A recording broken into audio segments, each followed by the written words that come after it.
welcome to Love in the Time of Hydra, the Agents of S.H.I.E.L.D. 10th anniversary podcast. Today we are taking it back to December 1st, 2015, when the number one song was still Hello by Adele, and the top movie at the domestic box office was The Hunger Games, Mockingjay, Part 2. Mark Zuckerberg pledged to donate 99% of his Facebook company to stock to charity. And from what I understand, that charity was an LLC he controls. A study published in the Proceedings of the National Academy of Sciences on gender identity reported that brains do not really fit the male or female categories. I liked that one. Some of my favorites had birthdays. Janelle Monáe turned 30 and Bette Midler turned 70. X-Men alum Zoe Kravitz turned 27 and Venom actor Riz Ahmed turned 33. But the most important thing that happened on December 1st, 2015 was the Agents of S.H.I.E.L.D. episode Closure, aired on ABC at 9/8 Central. Hello, I'm Jamie Jarek, and I'm here with my co-host, boyfriend, and level 3 Agents of S.H.I.E.L.D. fan, Tony Paletto. Hi, Tony. Hi, Jamie. Hello, everyone who's watching and listening. Thank you so much for being here. We got the chats a little shook that Bette Midler's turning 80. Let's soak that in for a second. Yeah. But while we're really thinking about Bette Midler's mortality, I'm really excited about our guest today. We have another Agents of S.H.I.E.L.D. alum on the pod. Like I said, crushing it for season 3. He's an editor with some awesome credits. He's got Star Trek Picard, One Piece, but most importantly, he was around for S.H.I.E.L.D. for pretty much the whole run. Eric Litman's here. Hi, guys. Hi, Jamie. Hi, Tony. Thanks for having me. Oh, man, we're happy to have you. We're so happy to be here. We have lots of questions to ask you about. We're talking Closure, which there's lots to say about the episode. But before we get into that, we always ask our guests a little bit about your history with the show. Can you tell us a little bit about getting hired and going from assistant editor in season 1 to editor after that? Sure.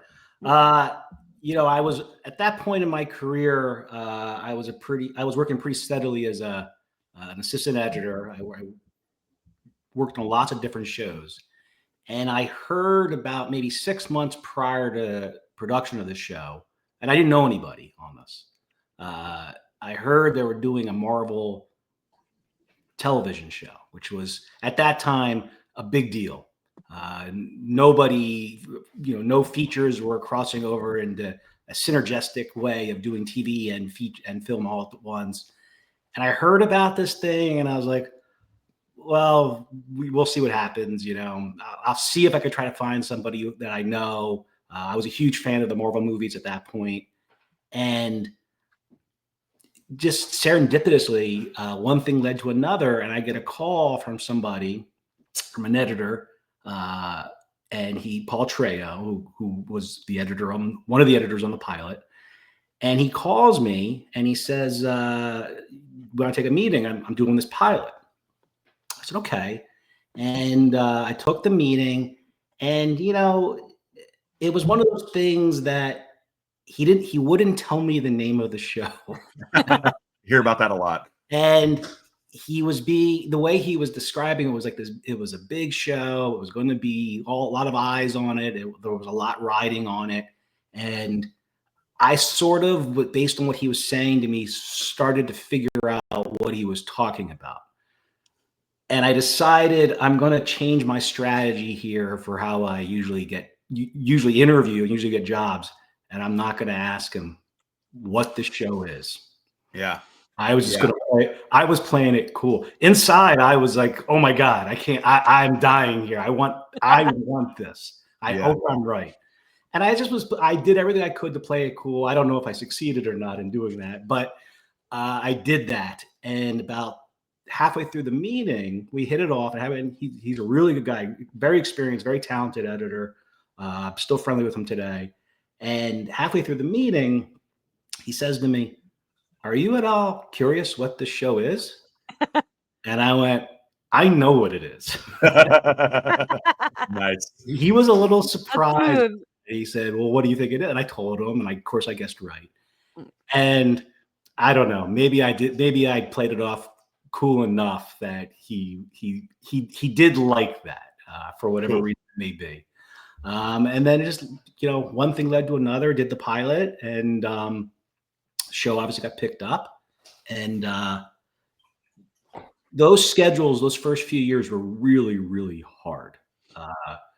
We were always up against air dates, and we were doing like a mini Marvel movie every week.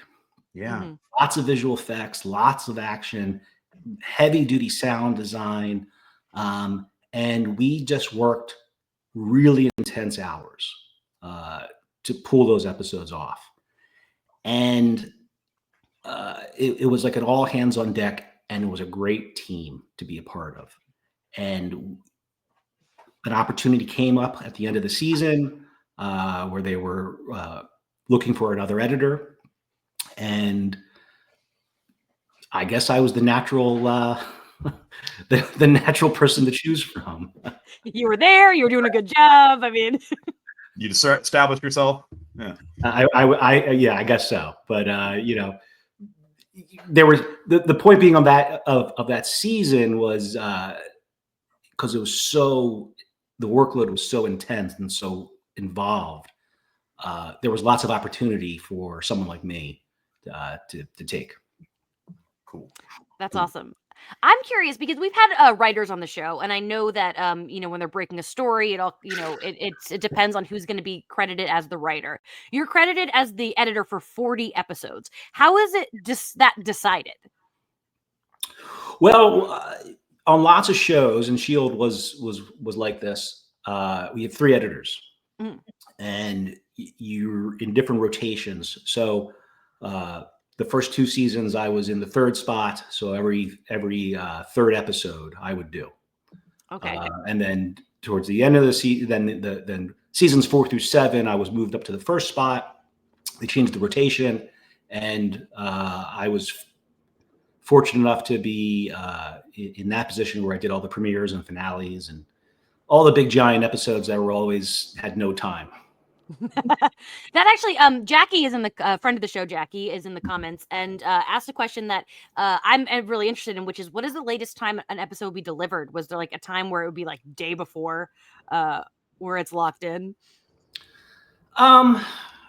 Day before, well, we might have delivered an episode up until that point, but in terms of editing, maybe 2 or maybe 3 weeks, 4 weeks, where we had to sort of before the episode aired, which really wasn't a lot of time because there was still a lot of sound and music that needed to be done.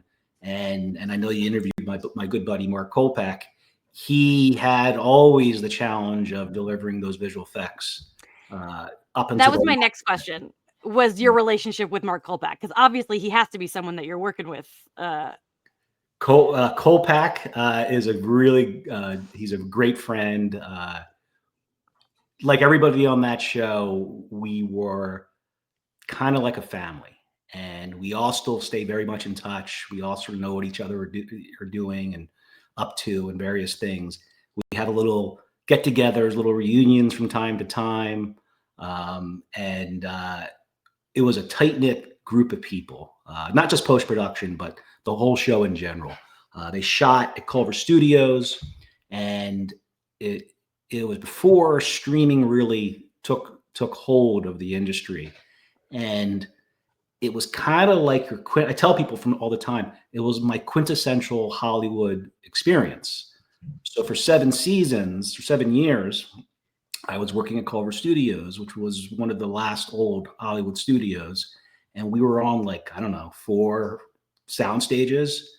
And at any point, if I needed to, I could go down to set, talk to the director, talk to producers, be lucky enough to maybe say hello to one of the actors or actresses. And we would have lots of parties, for holidays and et cetera.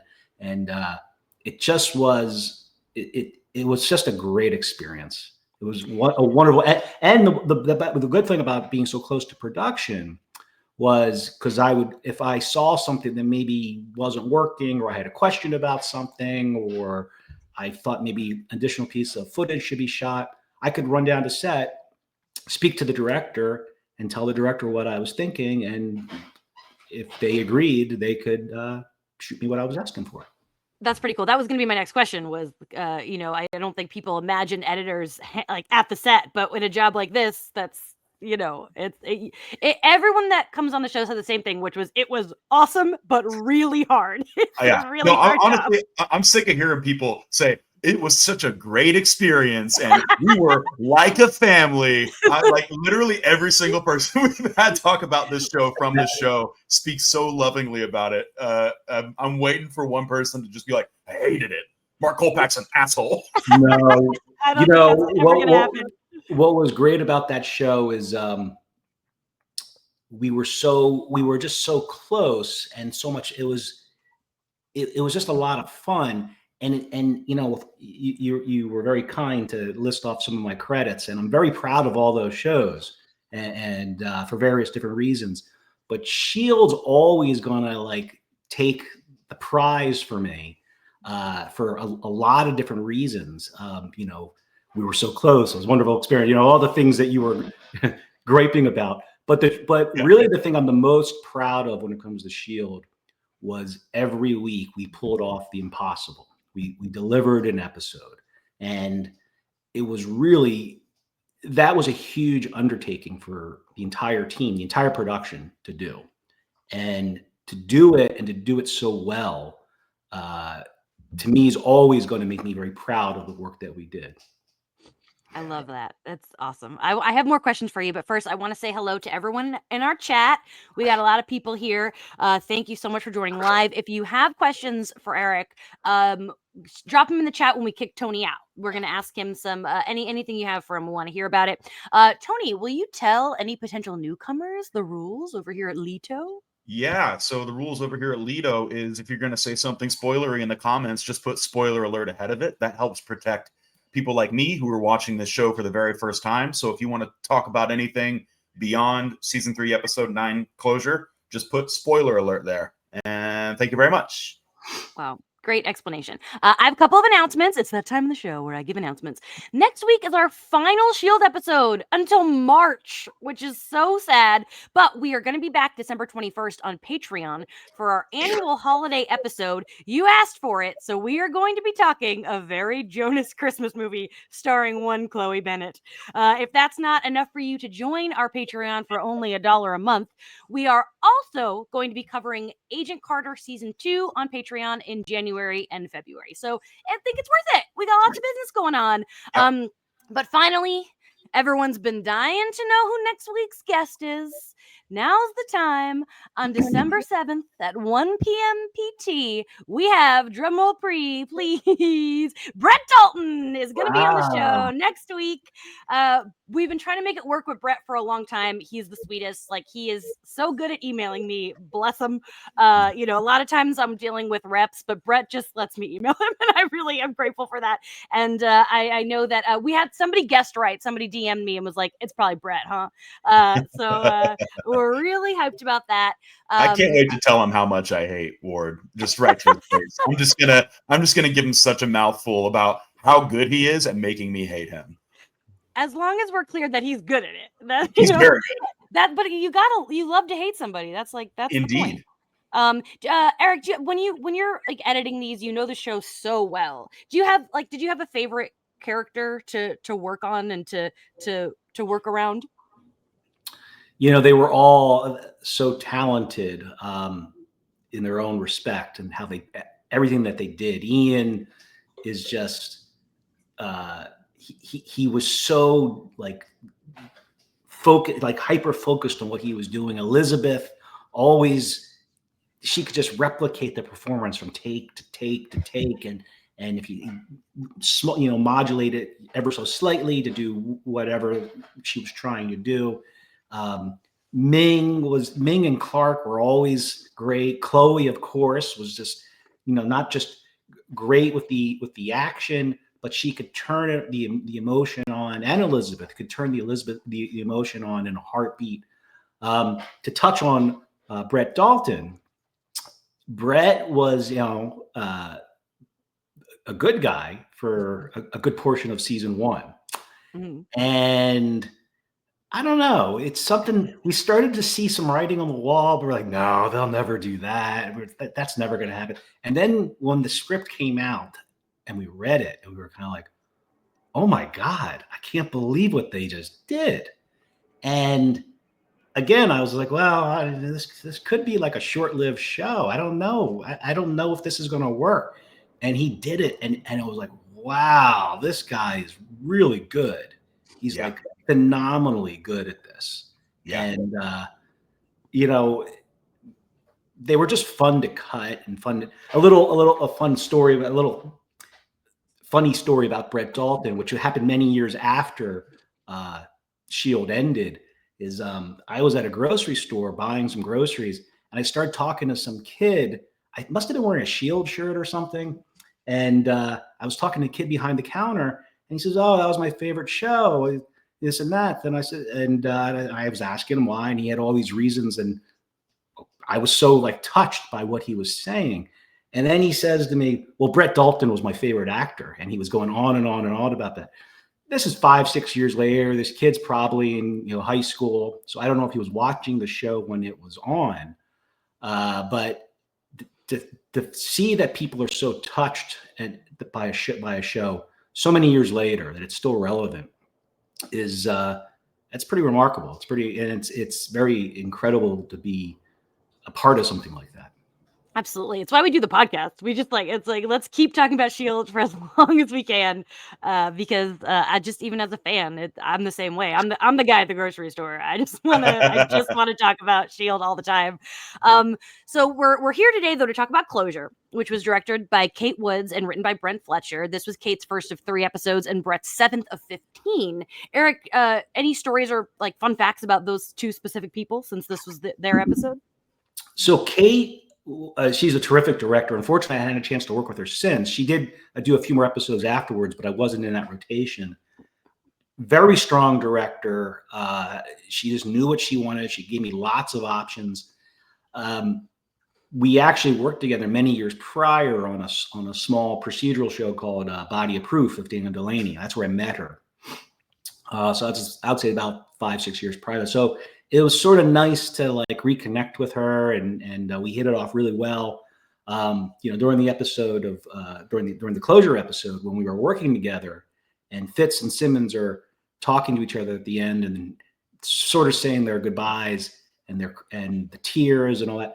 And I remember I was cutting the scene and I was doing some adjustments with Kate, and I did her note, and she's sitting there, and it was just sort of quiet, and I was like, "Oh, what's going on? Is she unhappy, or did she fall asleep?" Let me see. And I turn around, and she was tearing up because she was so touched by their performances. And she said, she just went, "These 2, oh my goodness, they are so powerful in how they deliver their lines." And I always think about that, especially the other day I rewatched the episode, and I came to that moment. I have a lot of years now in between, and I watched. I was like, "Wow, she was so right about their performance." At the time, I was a little too close to it, but now I can see it. It's really nice. Brett, I still talk to from time to time, and I did a number of episodes with him on the course of the show. Really strong producer, really strong writer, has a really great vision, really easy to work with. And the great thing about Brent, and again, I was going through my emails the other day trying to remember what I was doing 10 years ago, which is so hard to believe. And I came across his emails, and every time I worked on an episode with him, and he eventually get the cut, he would always write me like the day he got it, or the day before we worked together. And he would always say things like, "Great effing episode," or "You delivered again," or "You crushed it, man." I was reading all these things. I was like, "Yeah, I did crush that." Yeah. I love that he's a cheerleader. That's great, man. He's a really good guy. I won't give a spoiler, but I did an episode with him towards the end of the show, and it was a very fun episode. It was such a joy to work with him towards the end as well. And Brent, call me. I'm around. Yeah, Brent, call me. We want to have you on the pod too, and I would like to get Kate on for one of her other 2 episodes as well, especially because all the BTS people we get are usually men. So it would be nice to get some more women on here from the show. She was she's a really, really great, talented director. She knew how to talk to the actors. She knew how to direct the crew into what she needed, what she wanted. And working with her in the cutting room, she was incredibly collaborative and very fun to work with. Great. Cool. A big part of this podcast is that Tony is watching it for the first time. So we have to ask Tony. Tony, what'd you think of this one? This is a really good episode. I liked it a lot. Can we have burgers later in honor of Rosalind never getting to take one fucking bite of that? I mean, that's so like Eric, like last couple episodes ago, they were at Coulson and Rosalind are in Rosalind's apartment and they walk in and they've got burgers. And then I forget what they threw them in the trash. And I was like, oh, and then this time I'm like, all right, are we going to eat that burger? No, assassination, brutal as hell. So I would love to just kind of have a burger in honor of Rosalind. Yeah, super brutal opening. It sends sends Coulson on this tear. He's really scary when he's like this. And this interrogation room thing is so interesting to me because it's kind of tactical, but it's also there's a humiliation to it as well. It's just literally everyone he's speaking to. But also just a lot of, as he eventually arrives at this idea of like, this is his fault. And he's kind of taking it out on his team. Yeah. He's trying to use his team members to rationalize what has happened and to demand answers from them, from their intimacies. And they all divulge it without resistance. And it does not gratify him. And he has to come to terms with that, the fact that it's, at the end of the day, his hire. So I thought that was just a really, really cool, some really cool subject matter. And I just, Coulson's my favorite guy on the show. And I think Clark Gregg is just such an amazing actor. Well, two little behind the scenes trivia things. The burgers were named after one of the producer's writers, DJ. Friend of the show. He's been on the pod. Yeah, those burgers, that company was named after him. So DJ's Burgers, I think it was called. Cool. So that was a little running gag on the show. And, that interrogation sequence, if you look at it, it's because Coulson's interrogating the entire team. There's a lot of people to go through. Mm-hmm. And, you could have done a traditional sequence where it's one person after another. And I don't know, it's a little languid and boring and not very interesting. But if you see how that one was constructed, where we're using wipes and we're going from one person to the other, and one question leads to another person, and we wipe on someone's back, or we go frame. So we did that a few times on the show, and it goes all the way back to, I believe, season 1, when they're being interrogated by Patton Oswalt, and who is involved. And that was a huge, it was a giant sequence to cut. Yeah. And you could have played that in so many different ways. So many, you could have done the traditional way. You could have done what we ultimately did. So many options. And I think what we did is because we could have gone in so many different directions, we sort of learned in the cutting room, if you do this and you go from this person to that person and the camera, pans from here to there, you can transition to another person. We use that motif a lot. And so there's a little bit of a history. Yeah, it gives it a pulse for sure. I was curious about one specific moment in that where we're on a close-up of Gemma, and Coulson's interrogating her about her feelings for Ward, and she says something to the effect of, he fancied someone else. and then we pan left and it's Chloe. Was that an in-camera move, or was there an edit in there? So because we sort of learned all this from season 1, we probably did it in season 2. By the time we came around to do this for season 3, it was all well planned, and Yeah. we sort of knew what we were doing.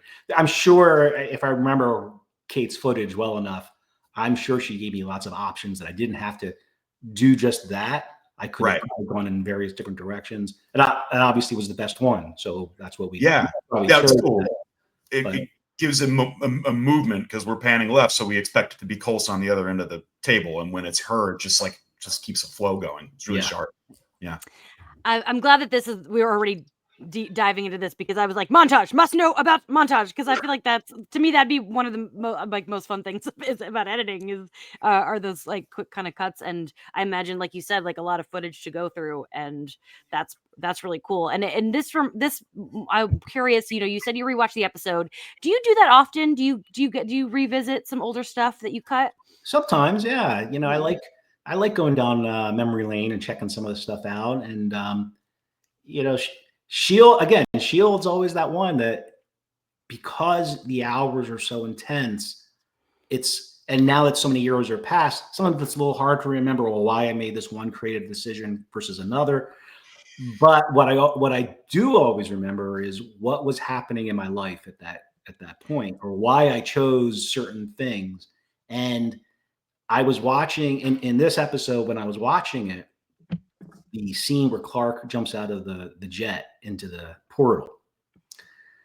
I remember really vividly putting that sequence together, and when I put it all together, my co-editor on this episode, Benny Pierce, who we worked together for the entire 7 seasons of the show, we looked at the sequence, and I was like, well, I don't know, it's just not working right. And we were trying to figure it out, and we were throwing a bunch of music. We were really, really involved in using temp score for music. And I think at that point, I just became so obsessed with Hans Zimmer scores. And we would use a lot of Bear McCreary, who was our composer, but whenever we would have a big set piece like that sequence, we would try to use something outside to alert everyone, this is a unique thing. Let's make this something different. And I was so into Hans Zimmer, and I think I had just recently watched Interstellar. And those scores are just so, it's this organ, and it was used in a science fiction movie.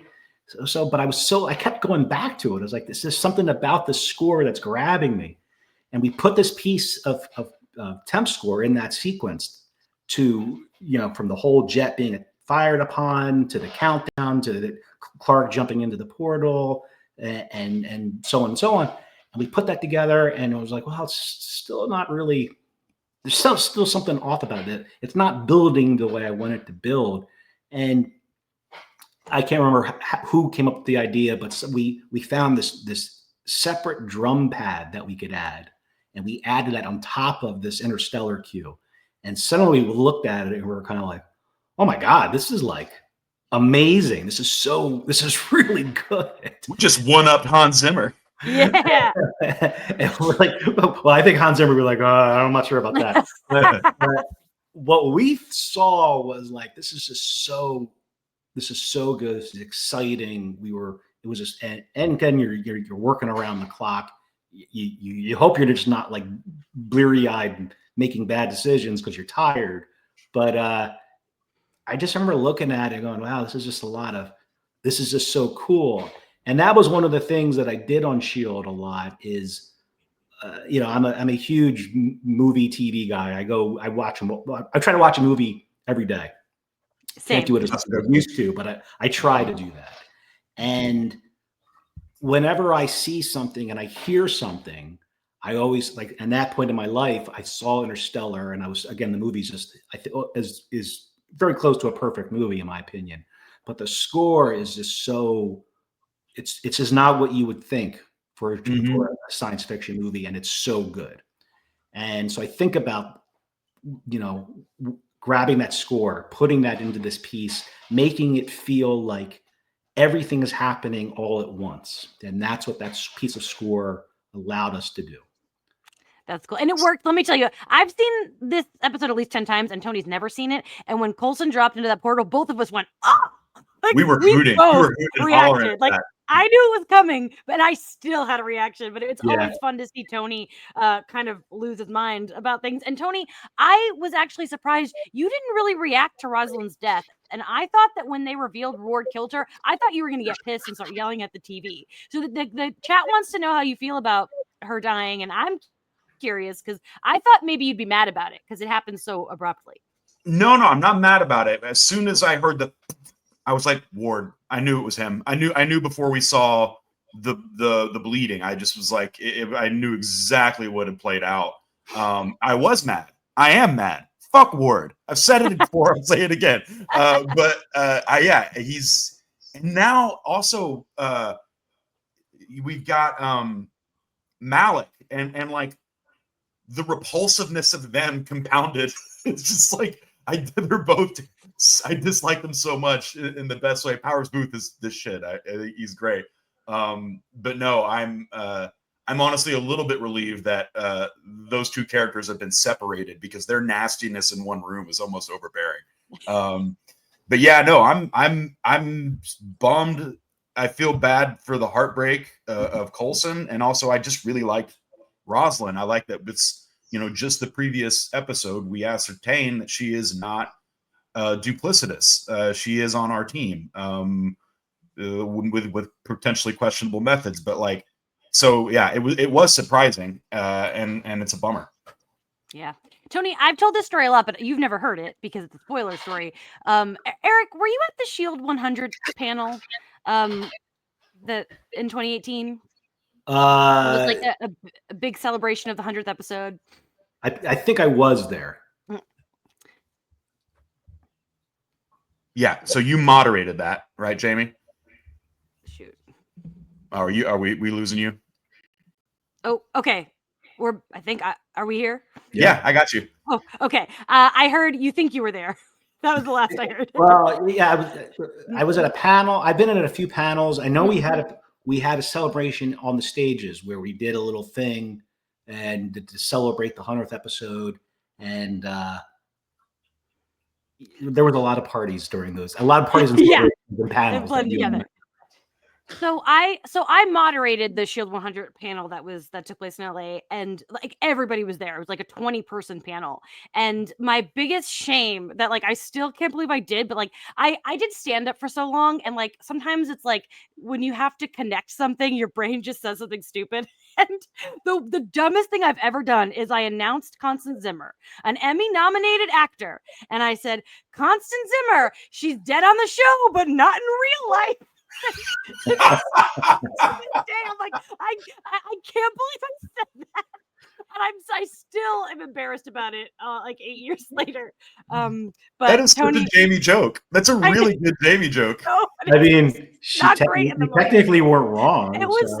You're right, but I've been waiting so long to tell Tony that story because it was such. I love it. I think it's hilarious. No, it's terrible. I hate that story.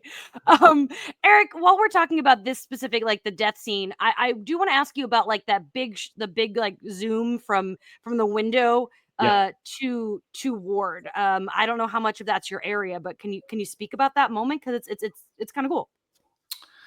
I mean, that's the big pullout would have been Kolpak. He shot those elements and he worked with the vendors to build all that. But what I had footage on both sides of the anchor to bookend that shot. So I had Clark trying to save Rosalind, and he gave such a wide range of performance there that I was able to really calibrate it almost anywhere, any way I wanted to go. I could have gone where he just didn't care to very emotional. And to Clark Gregg's talent and his experience, he knew to give us that we could calibrate it to how we wanted to calibrate it, which is what the performance is what you got. And then they shot Grant or Ward about a week later on the sound stages. A week later, and I had to put together that whole death sequence so that they would know when they shot Ward where to position him, where to put him on camera, so we all knew where everybody was looking, and eye lines, even though they're on the phone, even the eye lines are correct. And Ward's footage was relatively simple. Clark's, on the other hand, because there was a lot of it, that took a minute to put together. Yeah. And again, wonderful performance. Then they shot, I can't remember exactly the order of how this all happened, but then they shot the big fight sequence where the bad guys come to kill Clark Gregg now, to finish the job. And that was shot by Gary Brown, who did a lot of the friend of the show. Yep. Gary, again, another fantastic guy. I miss Gary a lot. I cut a lot of his episodes that he directed, and then he obviously shot all the fights and action sequences. So I always worked with Gary on just about every episode of the show. So we became very, very close. And Clark was, hand-to-hand combat with some of these guys, and he's jumping out of windows, he's shooting people, and he's setting up makeshift bombs, and it's just a really well put together fight. Yep. Yeah, again, I was watching the other day going, oh, that's pretty good. Yeah. Like I love the ocean spray. Every aspect. Yeah. The set, the editing, the performance. I love, I talk about fight scenes a lot, and because I watch a lot of martial arts movies, and I'm wondering, do you have a philosophy when it comes to editing action, or is it just a matter of interpreting? Is it in the footage and you can interpret how it just needs to be cut? Sometimes it's all well sketched out. You have a blueprint of what you're trying to do. Usually that I'd say 75% of that actually sticks. Yeah. And then you got to sort of pivot. We always did have a plan on Shield. We sort of knew what we were going to do. But I guess we always try to make those fights like messy and sloppy and not like real orchestrated, ballet type stuff. We wanted to feel like, well, in any moment, maybe one of our agents could die. And that's sort of why we did those things. Cool. My philosophy, I've cut a lot of fight sequences, a lot of action sequences, chase sequences, car chases, all that stuff. And my philosophy from an editing perspective is we just need to understand where everybody is. Geography. Once you've established geography, this is just my personal belief. Somebody else might disagree with me. But my take is once you've established geography, you can go anywhere you want. It doesn't matter. It doesn't matter. As long as it's cool and it makes sense and moves this, and most importantly, moves the story forward, I'm okay with it. Nice. So, crossing the line and eye line or whatever, once I've established where everything is, it doesn't matter to me anymore. Right. Speaking of geography, we talk a lot about the people who worked on the show about like the small spaces that everyone has to work with when they're filming. And one thing that like the base, it's very dark in there. And I imagine that is a challenge for you sometimes. How was that something that you would deal with? It's funny you bring that up because I was thinking about this the other day when I was rewatching Closure. We were a dark show. That was by design. And before every episode, we would have what we would call a tone meeting where we would sit down and we would discuss the plan of the episode. The director would be there, the producers, Jeff Bell, Jed, Gary Brown, Jeff Loeb, Marissa, the writer. So in this case, Brent, And we would discuss what the plan was, where's the story going, what parts of the story do we have to make sure we hit hard so that we've planted the seed for a future episode. And we would discuss all that. And then we would discuss obviously the logistics of how we're going to shoot something, or what the pace of the scene should be for when I'm cutting it. But the thing that Jeff Bell, who would always say, is we are a dark show, and I want to make sure we always see the twinkles in someone's eye. And that was really important. That was really important to him. And the first few times he said it, I was going, that's interesting. Why does he want that?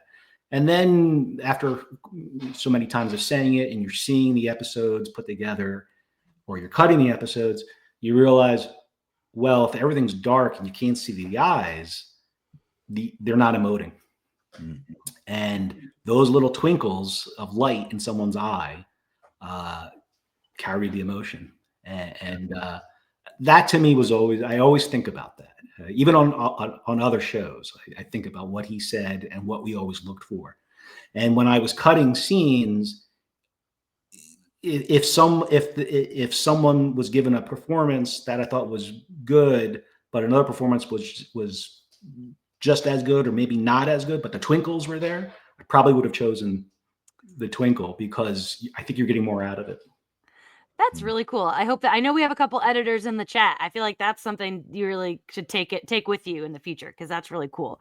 Okay, so we talked about literal dark, but this episode is like figuratively dark. It's a bleak one. Yeah. And I wonder, do you have a preference? Do you like the gritty ones? Do you enjoy the fun ones? I know in my film school days when I had to edit, which was not my thing, I liked comedy editing. I enjoyed the process of that. Do you have a preference?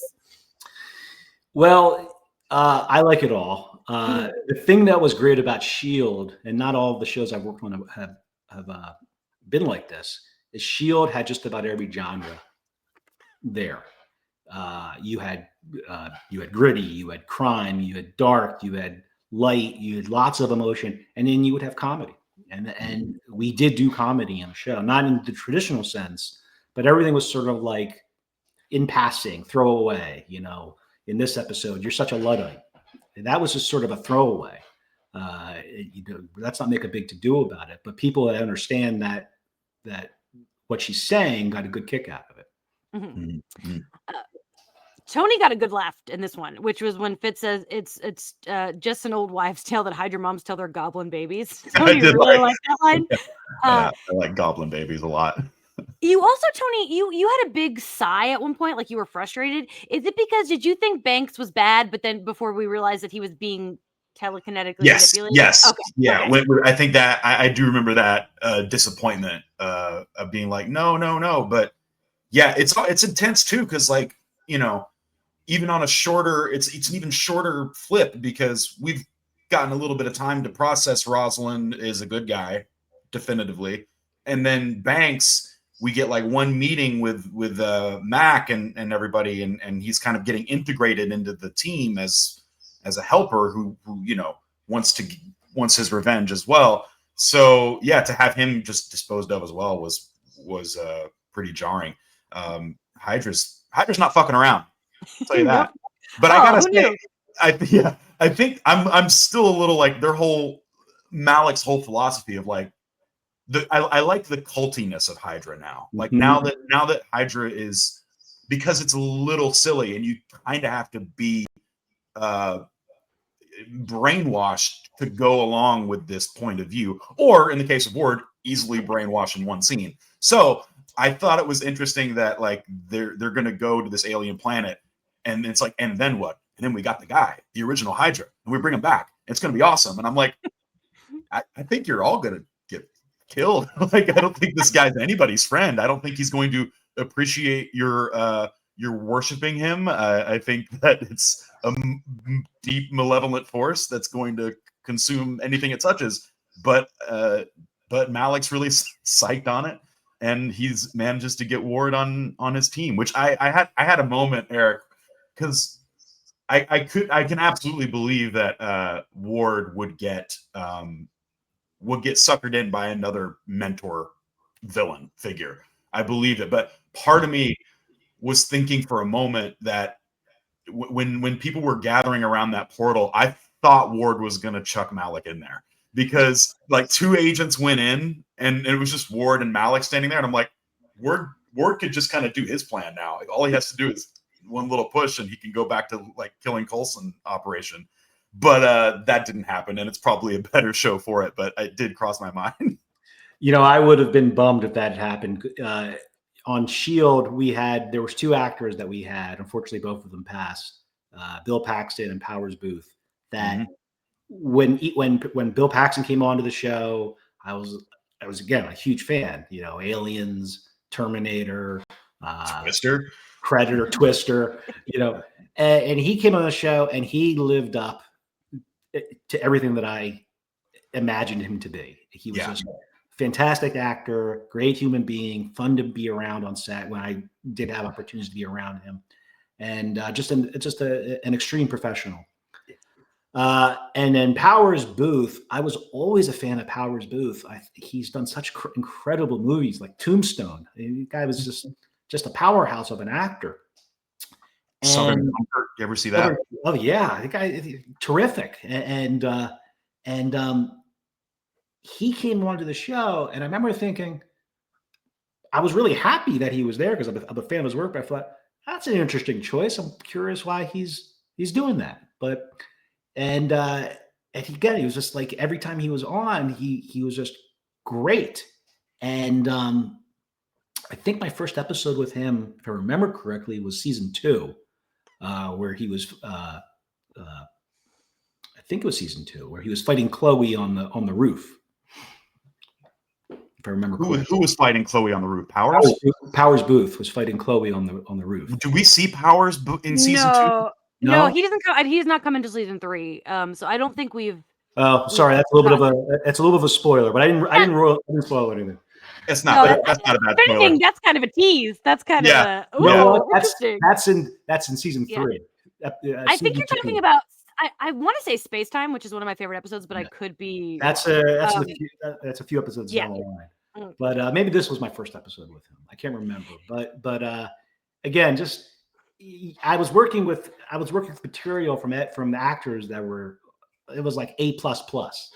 You can't ask for better people to cut. And so it was cool. It was just cool to be a part of all that. Amazing. I want another kind of technical question, because we have Miera that is a telekinetic, and he's constantly lifting guns and stuff, and that's an effects thing. I wonder, I'm curious how it is for you working around that. Like I imagine your brain really has to think about what's going to go here, and I'd imagine it's a challenge. That kind of stuff. Yeah, it was. A lot of when you work on a show like S.H.I.E.L.D. or a heavy effects driven show, these things aren't there, obviously, when they're shooting it. I think, if I remember correctly, they had a prop gun hanging in the air before and after action, just so we knew where the actors knew where to put their hands and where their eye lines need to be. And then they move the gun away, and then it's just like, now imagine. And we did that a lot, and we had to sort of understand where people were. That one, if I remember correctly, was relatively simple compared to the other things that we did. But again, because we were all together, I was able to call Kolpak into my room, and we would look at it, and he would say, no, do this, or put this here. This is what this shot was intended for. And because at that point, you're just looking at kind of an empty frame of who knows what. And you sort of needed someone to explain to you, or you might have storyboards, which we did have from time to time, to explain to you what the intent of this shot was, or this plate was, or what's going to happen here, and how long should we live in the shot for, because there's going to be a force field that does X, Y, and Z, and this person's going to get grabbed and zap this person. So we would have to sort of figure that out a lot from time to time. Yeah. Tony, I feel like, we like to roll our eyes when Ward's history comes up. Like I put in my notes, well mentioned, take a drink, because I love bringing up that well. But I was curious if you clocked who played his brother, if you know who that actor is. He was familiar to me, but I did not Mm. clock it. Who is it? That is Tyler Ritter, son of John Ritter, brother of Jason Ritter. So, and Yeah, once you can see it. You can see the Ritter 100%. in there, and he's really good. I really like him in this, and it's so fun for a character to be like, these are the things Ward does, and we're like, yeah, we know. It's like really validating to get that Of side course. because yeah, like Ward. Like it peels the onion in a way that we know what the layer is, but it's like satisfying to hear it. Yes, it's validating to us because he's always ruining our good guys' lives. So it's nice to hear that. But I can't believe we're still talking about the well. I am just like, it's so surprising that we're still getting material out of this one incident and the varying like Rashomon like points of view on what happened at the well. But yeah, no, I do like getting to the bottom and being blunt about what kind of person Ward is, even extending that to their phone call where he just fully calls him out for being a liar and a menace. It was really good. I cut a number of those Ward back or origin story episodes, Mm-hmm. and I always enjoyed it. I was like, oh, we're going to learn some more about what's really going on here. And the episode that always comes to mind, and I'm pretty sure you saw this already, Tony, was in season 2. I want to say episode 6, if I remember correctly, where Ward breaks out of he breaks out of the jail. Yeah. And we sort of explore what was going on with him there. And then there's a follow episode where he kidnaps his brother, and we discuss all that. And those episodes to me were just so much fun and just such well character driven pieces, which was sometimes a little. That's not what we always did on Shield. So when we did have that type of stuff, it was just a lot of fun to work with, a lot of fun to move Ward character forward. Ward was always like right on that cusp of he's a bad guy. He's done some really bad things. Yeah. But he's had some really bad things happen to him. He has. And I remember talking about, we've talked about Ward a lot, but when the turn came, turn in season 1, a couple episodes after that, I was like, my expectation is they're going to redeem this character. I don't know how, I can't see how, but I expect that's where they're going to go. Now we're halfway through season 3 almost, and I'm like, there's just no way. But I hope that I'm wrong, just for the dramatic trajectory. I'm so interested to see where this character goes, and he's being very, very active now. Like the previous episodes in the season, he was like sipping scotch and like being a dick, and now he's really has a lot of action behind him. He's doing a lot of stuff, and he's scary. And I like that he's like really in the fold again. Yeah. Well, again, if you look at how he delivered his lines, there's a calmness to it. He's never over the top. He's not the Joker. He's, Hannibal Lecter, or he's Hal from 2001. There is no emotion there. I am a goal-driven bad guy. Yeah, that's what I'm doing. Yep. Definitely. It's about almost that time where we kick Tony out of the podcast. Tony, I do have one question for you. I'm curious what you thought of director Mac of Coulson giving him the reins. Did you think that was a good choice? Yeah, I think it's a good choice because I think that he is he's got compassion, and he's also like confronted Coulson a number of times about his choices. So I think that he's not just going to try and be Coulson. He's going to lead as Mac, and I think that that's the only really way anybody can lead effectively. You have to do it your way. But I did think it was kind of endearing that he had to get Ming's opinion, approval, and at the end of which and then with a separate scene, he's like, I gotta call Coulson. So like he's still got to lean on him a little bit. But no, I love Mac. Like I would trust Mac with that kind of job. Cool. I will just say the little trivia on Mac, and I won't ruin where it's going, but I will say he came on season 2 as like a guy working in the garage who fixed stuff. Yep. And I don't think even the producers really knew the gem that they had here with Henry as an actor. Incredible actor, leading man quality, and always was very. He gave you so much good material to work with. Cool. And they never wanted to let him go. He was so good. Yeah. He's very warm. He has a very warming presence. Eric, do you have a hard out if we went like 5 minutes over? Would that be okay? Okay, cool. I just want to make sure. Was there anything about specifically closure that you wanted to say or mention that we didn't talk about before we kick Tony out? No, I think we covered it. Nick, we didn't talk about Nick Blood. Again, another guy who was just, whenever he got into a jam, he just went to Nick, and he just sort of fixed all the scene. If he had a problem, he fixed it because he gave you something fun to work with, or he said something kind of fun, and great actor. And Adrian Palicki. I cut Adrian Palicki's first episode on the show where they revealed she was Agent Bobby Morse. And in the Wolf House. And I cut that scene, and again, a little behind the scenes. I think I cut that scene. It was early in the show's run. It was a lot of pressure, a lot of stress, a lot of hard hours. And I think one day I went out with some friends to a restaurant not far from where I live. I'm sitting there eating, and I look over, and there's Adrian Palicki sitting next to me. And I went, oh, interesting. And, well, should I say something? I don't know. I introduced myself to her. She couldn't have been more warm, so friendly and appreciative of what we were doing. And she knew exactly how hard our schedule was, because her schedule was difficult.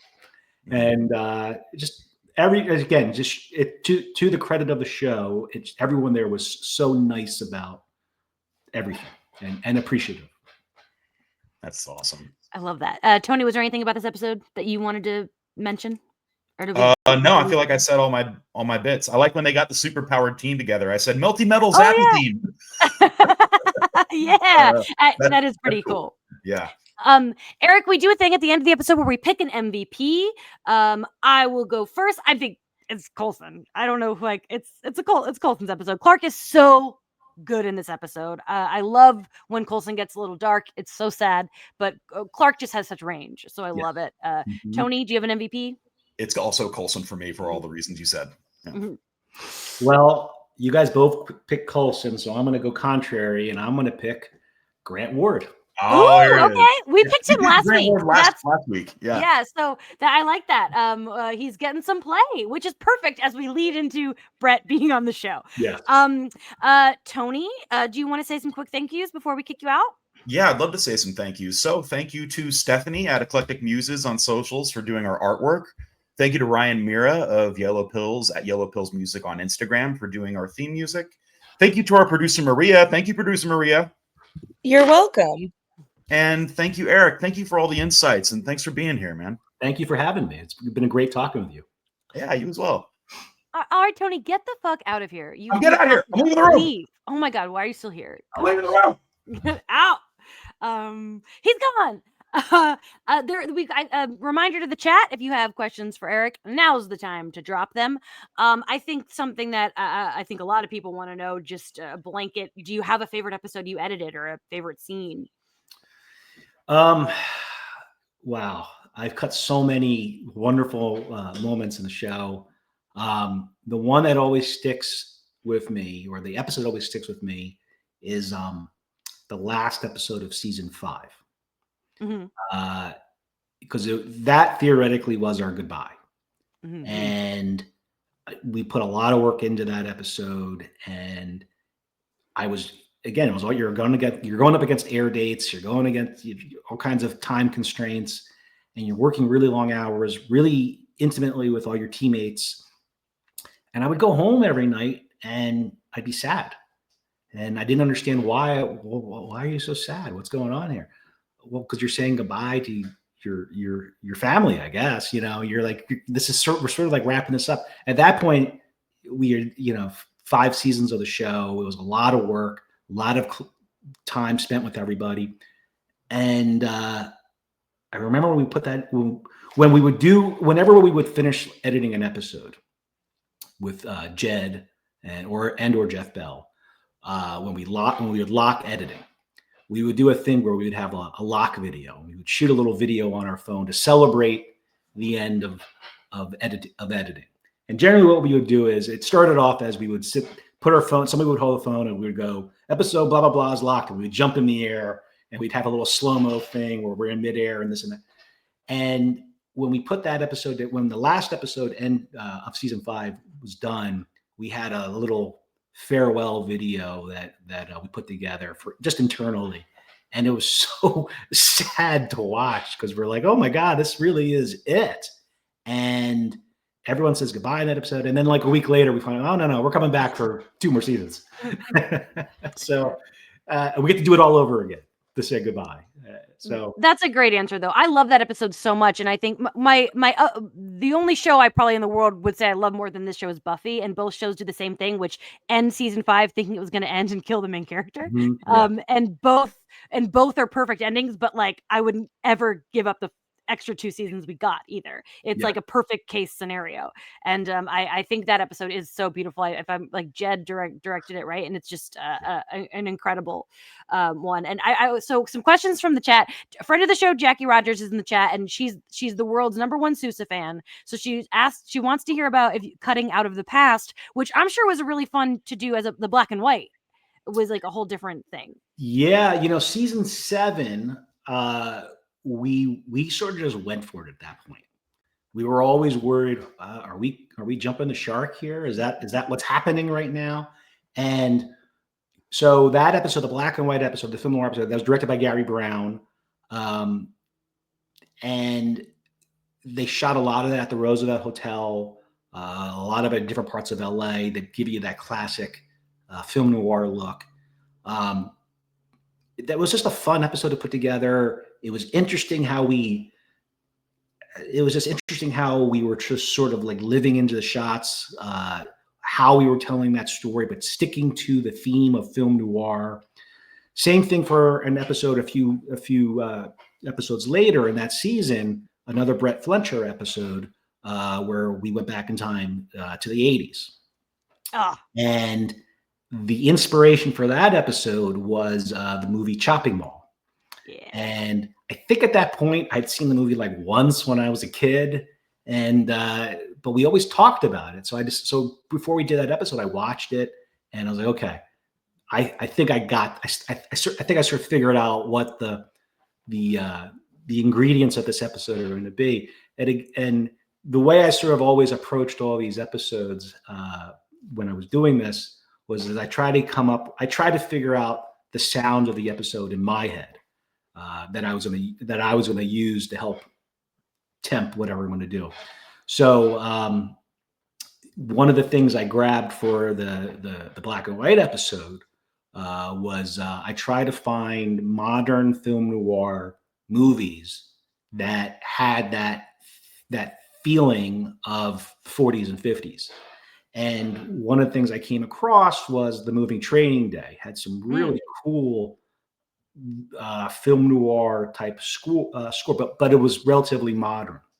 So I would use that when I would try to move when I was trying to move the story forward in a film noir sense. The 80s episode, we were using so much from like samples of Chopping Mall, which I think we sort of replicated a little bit, and War Games and things like that.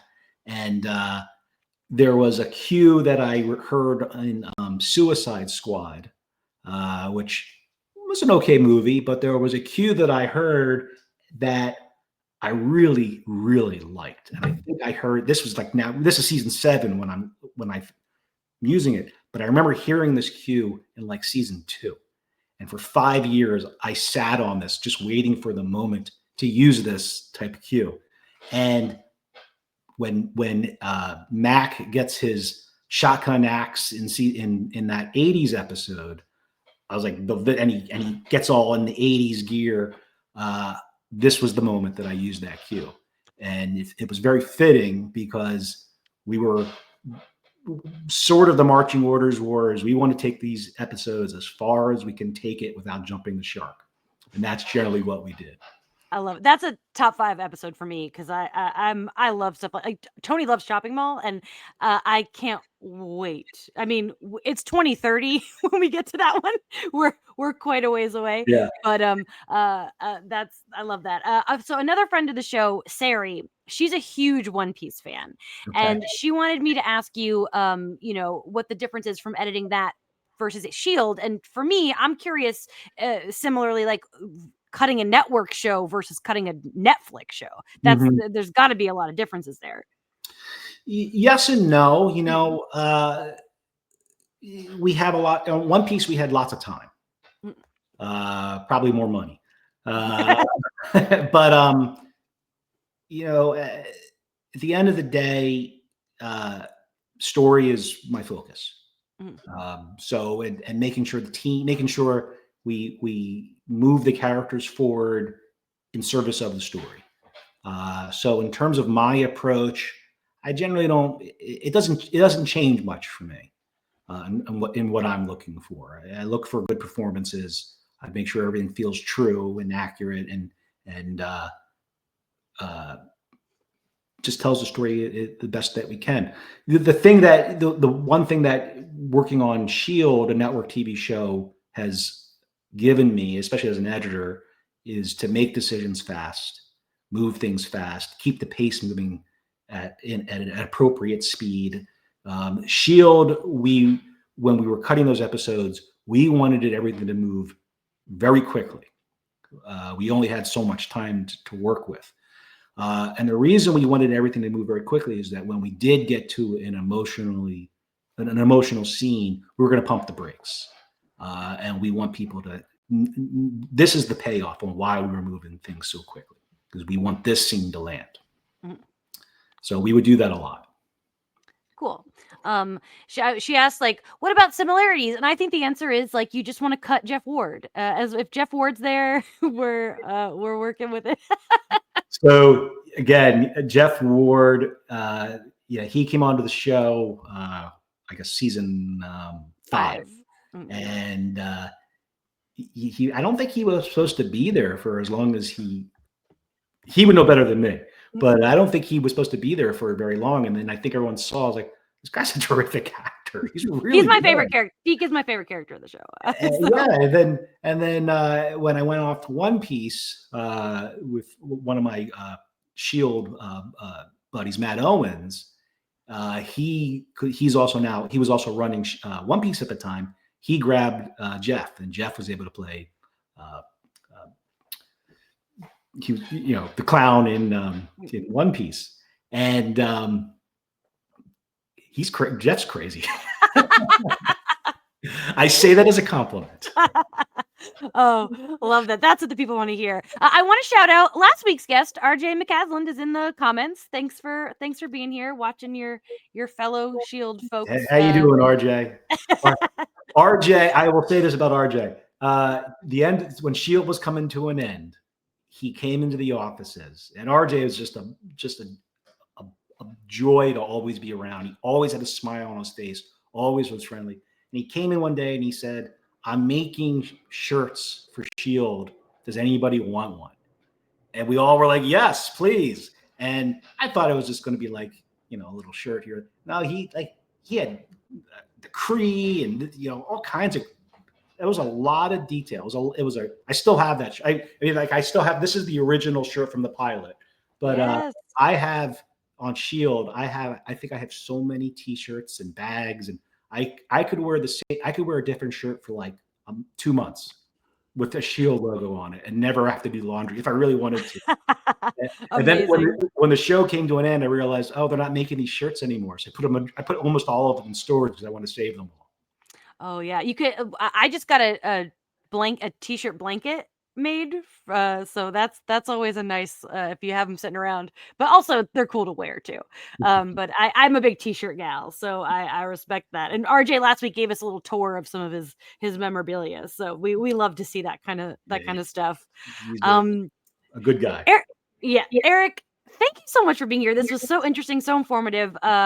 We love having people with your insights on the pod. So I really appreciate you giving us your time. Well, thank you for having me. It's been a pleasure.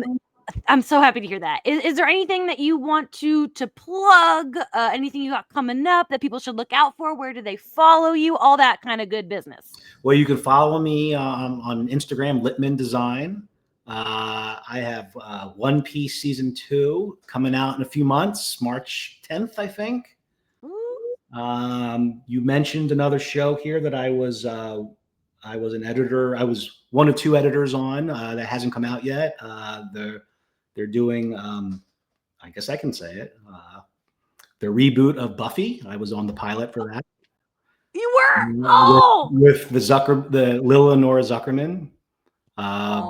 So that might be that. Hopefully that comes out somewhat soon. That's exciting. Oh, so, you know things that I've seen the pilot a number of times. I was one of 2 editors on that, and wow. It's going to be great. The Buffy fans in the chat are freaking out, including me. Thank you again. This was so awesome. And thank you for the chat. You guys were having fun today. I love to see that. We'll be back next Sunday at 1 p.m. with Brett Dalton. You're not going to want to miss that. Well, you can ask Brett some questions. We're kicking Tony out. Can't wait for Tony to see Ward die for the first time. Everyone have a great rest of your weekend. Thank you again, Eric. Goodbye. It's been great. Thank you for having me.